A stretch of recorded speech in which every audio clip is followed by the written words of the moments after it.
So I just wanted to share, wonderful, just wanted to share a little bit about the background about what This Is Our Shot is. And so basically how it all started was, all of us physicians, healthcare workers, nurses, pharmacists, et cetera, we were inundated during the pandemic. And I myself was working on the front lines on the inpatient unit and also doing video visits on the outpatient unit and also doing homeless care out on the streets here in Detroit. And I just felt like something had to be done because constantly patients and people were coming with questions and tons of misinformation. And as a result, people were dying. And so we were looking at what could we do? I think many of us were looking at what can we do? And what ended up happening is that many of us were on social media and started just connecting organically.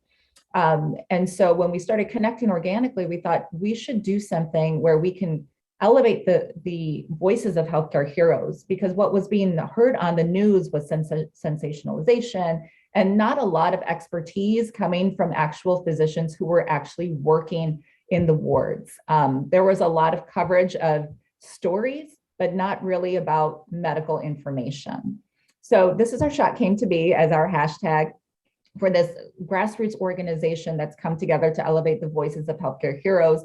And the purpose was to build vaccine trust and to combat misinformation for a COVID-free world. So Dr. Atul Nakasi was one of our co-founders. Next slide. And this is information about myself. Next slide. And so as I mentioned, Dr. Nakasi, he got an email asking again from one of his patients about, what can I do? And you are the one person that I trust.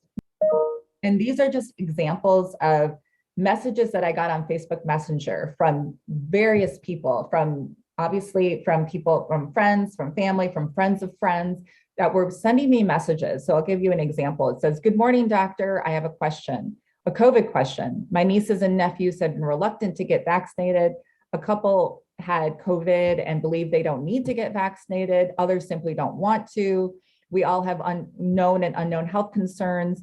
I'm concerned about my children's future. Any thoughts?" These are the kinds of questions that I would get probably 20 to 30 times a day via social media from various people. And then I would respond back, and these are some examples of things that I would get back from people. Doctor, four sisters, you were very influential in getting them to goal. Your cape is showing. That was like a cute thing. But not only talking about vaccination, but also COVID and treatments. As you can see, and then this next one, a person actually sent pictures of his parents who was getting monoclonal antibodies as a result of asking about how to go ahead and get them. So again, these are people that are not just my patients in my clinic that I talk to on a regular basis. I was battling misinformation about 88% of my office visits, and then on the inpatient unit as well. But then these are just people in the community that are looking to me because I'm a healthcare hero, quote unquote. I'm a physician that they know that's from their community. And likewise, so many of us, physicians and healthcare leaders who are in the communities, have powerful voices that could help people out in the community via social media. So that's how This Is Our Shot came to be. And Vacuna Taya is our sister organization that reaches out to the Hispanic community and does a lot of the work that we do in Spanish. And so what we've learned, as was mentioned before, was the Kaiser Family Foundation did a study, and it showed in this poll that 85% of people trusted their doctor over the CDC, over Dr. Fauci, over the government, over any other being. And so we felt that we had a duty to really build trust within the community by providing accurate information to the public via social media. And so we'll go over how we built our This Is Our Shot campaign and the strategy. So what we ended up doing was doing social listening, and then we did counter messaging and preemptive and reactive messaging. We did hero recruitment and training, and then we ended up having digitally activated heroes all across the country. And I'll go into each in detail.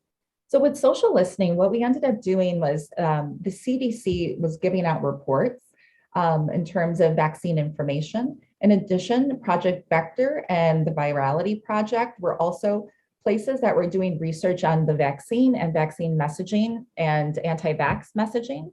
And so they would put out reports on a weekly and sometimes bi-weekly basis. And so what we would do was take some of the key takeaways from the virality project or from Project Vector or from the CDC, and then we would create in our email list key messaging for the week. So for example, you can see on the right side here, what we did for one of the weeks is looking at the key message is that vaccines are recommended even if you had COVID-19, because the social media circulation of misinformation was that you did not need to. And then we would provide sample social media posts that other people could post or repost. And then we also had social media posts that we created that could be amplified on Facebook, Instagram, and Twitter. And then we always give a social media tip of the week. So for example, on here, we make sure that the stories that you post are very personal and narrative-like, because they're more likely to be received well if you tell it in a more narrative way rather than really just talking about the science.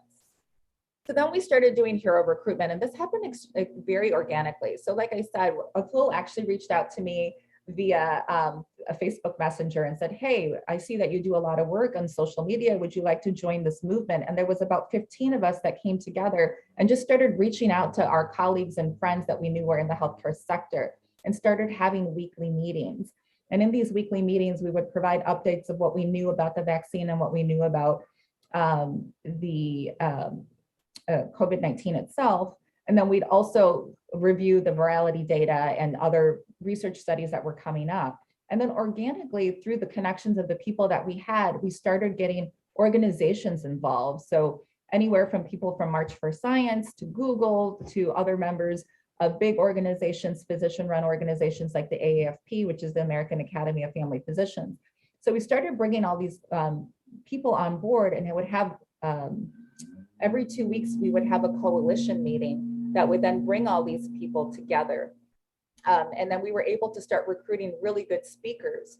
And so what we would do was invite an organization, such as the American Academy of Family Physicians, to host one of our meetings. So they would have one of their leaders be a co-host with one of our coalition leaders.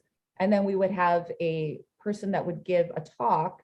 And so we started with just local people that were working on social media and fighting misinformation, all the way to the point that we were getting the Surgeon General Vivek Murthy, and even Dr. Fauci spoke at one of our last meetings as well. So that was a really great way to start pulling people in to hear about our movement, is by getting renowned speakers to come speak and give updates about what's going on with COVID-19. And so then we would provide hero training. So it's not that you would just come to this meeting. It was great for community, for people to vent and talk about issues and problems that they were having and what they were seeing in the community, etc. But we would also provide masterclass training videos. So things like how to deal with anti-vaxxers online, what are key messagings that you should talk about, how should you discuss misinformation with patients and people online, how to make a post go viral. We would teach healthcare heroes, how do you do a video? How should the lighting be? How long should the video be? What are the hashtags that you should use? And then we would also do live trainings as well for different organizations around the same topics. And then, as I mentioned before, we would send simple messaging tools through our email listserv. So people would register, be part of our listserv. We started a Slack channel. I think we have about 150 people on our Slack channel, where we would provide information as well as it was coming along. So for example, on our Slack channel, we're talking about Omicron right now. It's been spotted in the United States, and giving any updates that we know about that. And then the last step is really digital activation. So this is where we start really reposting what all of our heroes have to say. So for example, if you look at our ThisIOurShot Instagram page, we might have like 2,000 followers. But if you look at who those 2,000 followers are, each of those might have 10,000, or like Vicky Chan, one of our executive members, has like close to 47,000 followers. So when we're helping people to post and repost and give them messaging tools that are evidence-based messaging, this is really getting out to the masses. But there was some challenges along the way. So when you think about that, this was a grassroots organization that was started on a volunteer basis with really busy healthcare workers. So you've got doctors and nurses that are working the front lines, working shifts, full-time jobs, but then at night, on weekends, early mornings, we would gather for meetings. So it was very difficult. So I'm on the East Coast. Most of our coalition members were on the West Coast. So trying to find times for meetings was very difficult, especially when you have busy professionals. So that was one of the challenges when you have people on different geographic time zones. The second biggest challenge was providing funding and staffing and admin support. So like I said, this started as a big volunteer organization and people were working really hard. But what we found is we were spending, almost, 10, 12 extra hours, a week working on this. Some people even more, 30, 40 hours a week. So we want to make sure that either their time was compensated for, or that there was additional staff to help with things like posting, reviewing the posts that we created and that type of thing. And even things like running the website, stuff that maybe a lot of us don't have expertise in as well. And then the last thing was there was a lot of cyberbullying and harassment and platform accountability issues with, attacking certain physicians, and people were getting upset because, they don't want to ruin their professional practices when they're getting a lot of negative cyberbullying. And we kind of had to look at how do we train people so that they're equipped with how to deal with, anti-vaxxers and people that were sort of really trying to put down the movement. So then I'll talk a little bit about our impact. So again, as I mentioned, we started with 15 organizers who were physicians from across the country. And then from there, we grew to having 57 organizational partners. And then we trained about 2,200 heroes in terms of social media training.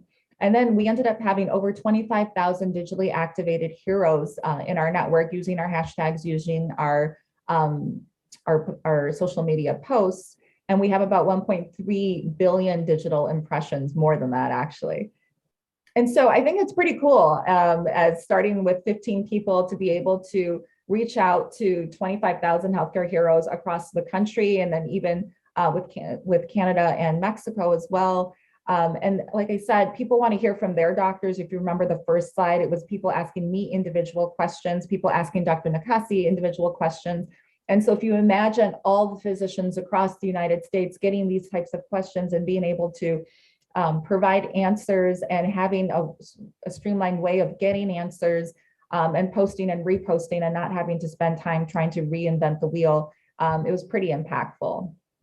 And so we did get some media attention. We did have a billboard out in California with our hashtag, and really a couple of articles and a national recognition with CNN and in Politico.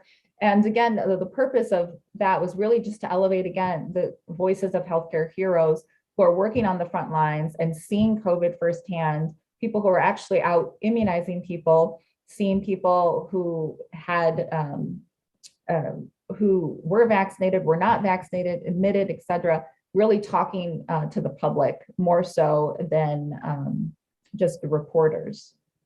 And then you can see some of the things that have come out of it. Like I mentioned, it seems like a lot of work. We're all working full time, and to be able to sit and combat misinformation, it can be daunting, and sometimes you feel like you're alone, but it's been so worth it. You can see how many people have gotten messages back from the community saying that they ended up getting their vaccine because of This Is Our Shot, and thanking us for answering questions. We used to do Tuesday talks at the height of the pandemic, a weekly Tuesday talks where we would invite someone. So a pediatrician would come and talk about the benefits for the pediatric population. We'd have someone from the geriatric community talking about the 65 and older population. And these would all be posted as a Facebook Live or Instagram Live, so people could have their questions answered. And they could also go back and watch these videos about health information. And so that's pretty much like a summary. I hope I was clear as to in terms of what we accomplished with the This Is Our Shot campaign. It's a social media campaign that was started with a few physicians and really grew. And we're hoping that this can be replicated in other countries as well, is to just really activating our healthcare heroes to be the voices to build vaccine trust, to build us to a COVID-free world. So with that, I will open it up for questions. I did put our website in the chat if there was information that people wanted to look at. We also provide a lot of tools for people. So I will put another one in there to help combat misinformation and learn about misinformation from a provider standpoint, because there really isn't a lot of tools for providers to learn about misinformation. I myself had done a media and medicine. Sorry, there's like a loud person outside. I don't know if you guys can hear that, but they're like mowing the lawn out here. A media and medicine training at Harvard. And prior to doing that, as a physician working just the regular front lines in medical education, we don't learn about misinformation and how it's created and how it's targeted. And I think that was very new information for me. So we wanted to share that with the healthcare provider community so that people would have more empathy for patients that were coming in with conspiracy theories. Because a lot of times the scientific community is kind of slapped for being judgmental or not really being compassionate to those that have a lot of questions that might seem more conspiracy-like. So really trying to build the empathy for the community. Any questions? Oh, so many questions. So let me see if I can try to sum up at least some of the common themes here. Sure. So Muhammad says, Asha, great work. How does working with This Is Our Shot affected your life as a physician? Have the employers been supportive of critical of that? Thanks. Oh, so that's really interesting because I work at a health system that is normally very, very conservative in terms of physicians going out on social media or going to on the media without their permission, quote unquote. But I think when the pandemic hit and we started working with This Is Our Shot, what I ended up doing is I started sharing this with our media department. So I worked for an 8-hospital health system in Michigan, and they were extremely supportive. And I found it to be very supportive for myself because I didn't feel like I was alone, that I was a lone ranger, just typing messages to people and really trying to combat misinformation. Instead, I could now share, hey, my patient had this question. Oh, so did mine, and so did mine.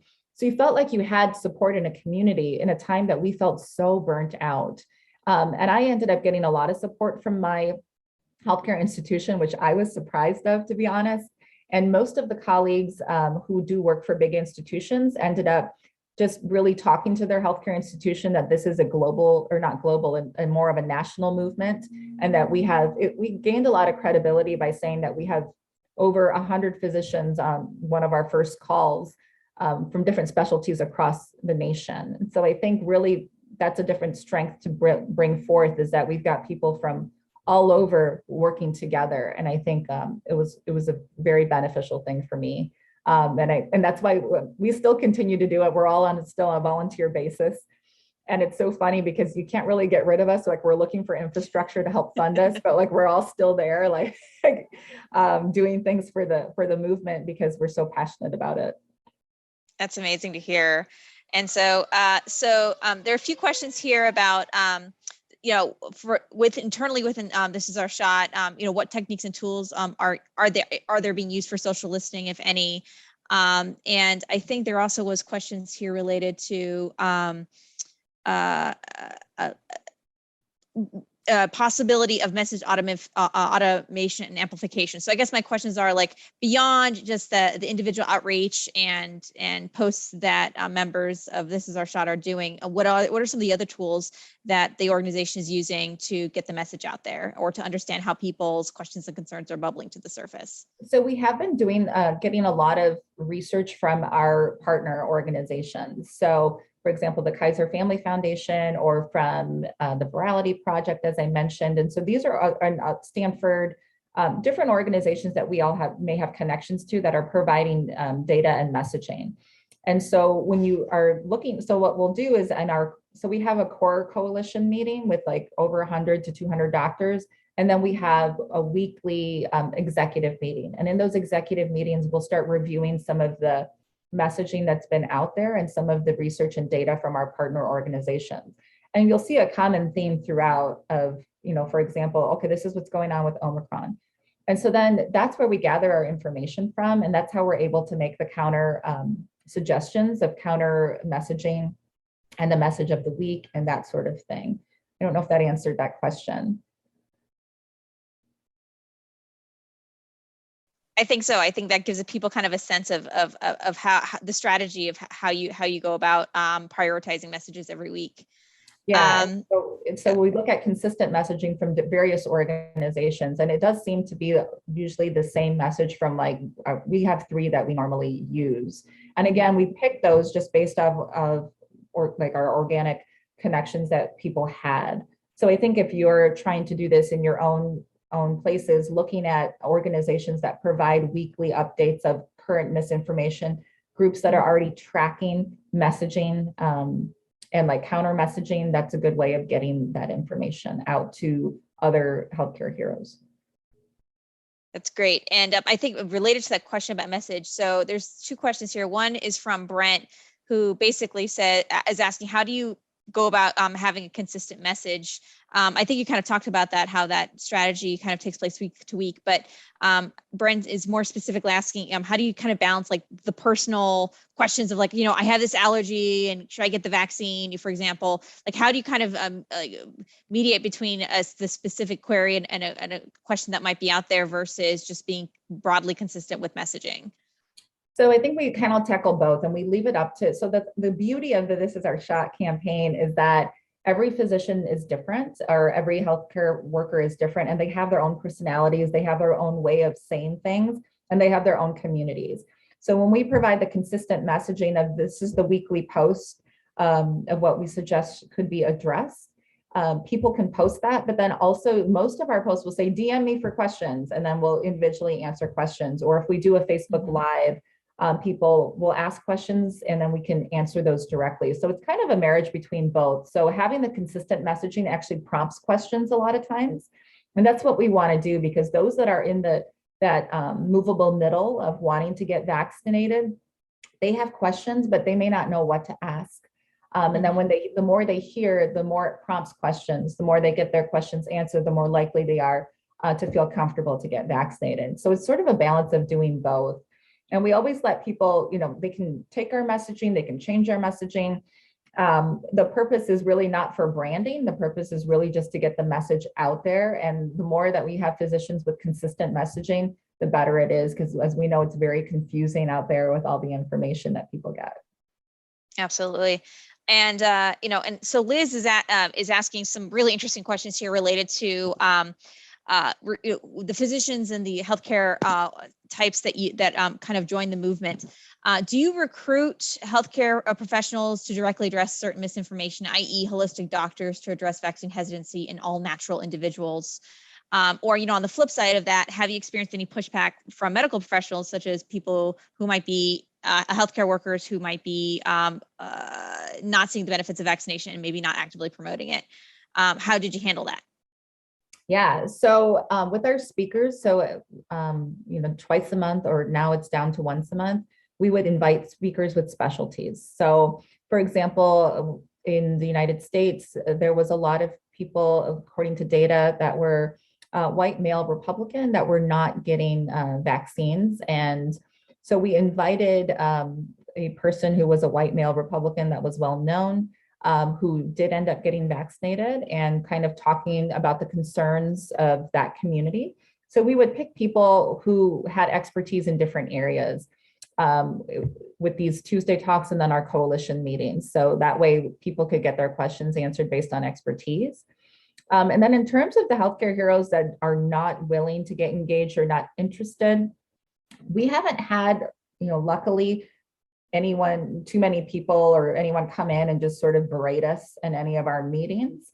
There is a lot of trolling online, whether those are other healthcare providers or just general public, it's hard to tell. I don't think we've had very much pushback from other healthcare providers. I think people just sort of let us be, luckily, so far. Our biggest issues in terms of trolling and stuff has been mostly from people that are part of the anti-vax movement. Like we had one speaker who was from an organization called Boost Oregon, and she is actually very much she's in pediatrics and very much into holistic medicine and natural kind of entities as opposed to traditional medicine. And that's sort of the vibe in Portland, Oregon. So it was kind of cool that she came and was talking about how she was very much into natural remedies. And then when it came to her children and getting vaccinated, she started having a lot of questions. So she was talking about that. But when we had that speaker, we did have a lot of people that sort of pushed back from the anti-vax community. And so what we ended up doing was, not really engaging. So if people are writing negative posts or, saying things like, stop pushing your agenda for, whatever it might be. We've taught our physician and healthcare leaders not to engage, because we know that the more you engage in those type of conversations, the higher it does go up in the algorithms and also magnifies the post. So that's the kind of education that we're providing providers, which I think is really helpful, because sometimes if you put out a message and you get a lot of negative feedback, you feel afraid to want to continue to do that. And so letting people know that that's normal and it happens. And if you have a message, sometimes people don't like it, and that's okay, because you're helping a lot of people in the process as well. All right, I have one last burning question for you, which is, we have a lot of healthcare personnel, healthcare workers, healthcare providers who are actually taking this training from all over the world. We have 82 countries represented. And I think a lot of them are now really inspired by the example of This Is Our Shot. And I think a question that a lot of them will have is, well, I like this idea. I like this idea of creating a network. If I wanted to do something like This Is Our Shot in my country, how would I go about it? So what would your best piece of advice be for somebody who might want to build a similar network? Yeah, one, I would say come join one of our meetings if you're able to, just so that you can see how it's run and you get a better idea. You can reach out to any of us individually if you really want like a more one-on-one, like, okay, what do I do? Because really the way it started, as I mentioned, is just a few physicians just messaging each other. And like, I have never met Dr. Nakasi. Actually, I've never met any of the 15 people on the board or our executive team. We've never met. We've all just met organically online via Facebook and Instagram, and we've met on Zoom. So I've never really met any of them. And it's so funny because we're all super close now. But I think it's just reaching out to people who have big social media followings. So for example, Dr. Nakasi reached out to me because he saw that I was writing a lot of op-eds in our local newspapers, and I was doing a lot of work on TV media. Vicky Chan, who's one of our other leaders, she has 40,000 plus followers, so reached out to her. So it's reaching out to people in different sectors. Like some people are in medical education, some people were more online. And you'd be surprised, like when you reach out to doctors, like doctor or nurse, and saying, hey, we really appreciate what you're putting out there. How can we work together to magnify your message? And that people are pretty interested in collaborating together. And then again, also reaching out to your local communities in terms of the leadership in healthcare. So for example, we started with the California Medical Association that really helped magnify our message quite a bit. And then also the American Academy of Family Physicians helped magnify a lot of our work as well. So reaching out to a partner organization that already has healthcare membership. So whether it's a nursing organization or a physician organization. That's great to hear. And I think what people want to know is like, what is the best way to reach y'all? So I don't know if there's an email address or point of contact, but I'm sure that there'll be a lot of people who might be interested in hearing more or yeah, like I said, shadowing an upcoming meeting. For sure. You can go to I think I put our website on there. You can go on there and join our listserv. So, I mean, and we don't really inundate you with it. It's once a week an email with the alerts and stuff. So ThisIOurShot.info. You can reach out to me directly if you have any more questions. You can reach out also to any of our social media channels. And if you just set a message in the messaging, you'll be able to get our team. I'll just drop my email in here real quick. Yeah, I think that you can definitely find us. So that's awesome. All right. I'm sure your email inbox will be overflowing by the end of today. So thank you again so much for sharing your wisdom and just the amazing work that This Is Our Shot is doing in the United States and beyond. And hopefully this will also inspire many others to try similar tactics, because I don't think we do enough in the realm of infodemic management and addressing misinformation, working with the health system, working with, I think, our most precious resource, which are our healthcare workers and our healthcare personnel to do a better job of addressing these questions and concerns. So thank you so much for everything that you're doing. I hope you have a great rest of your day. I'm pretty sure you're off to go see patients patients now.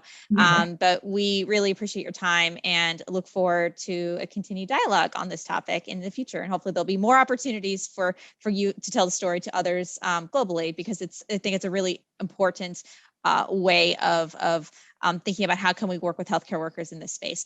Thank you again. And with that, I'll turn it over to Tina.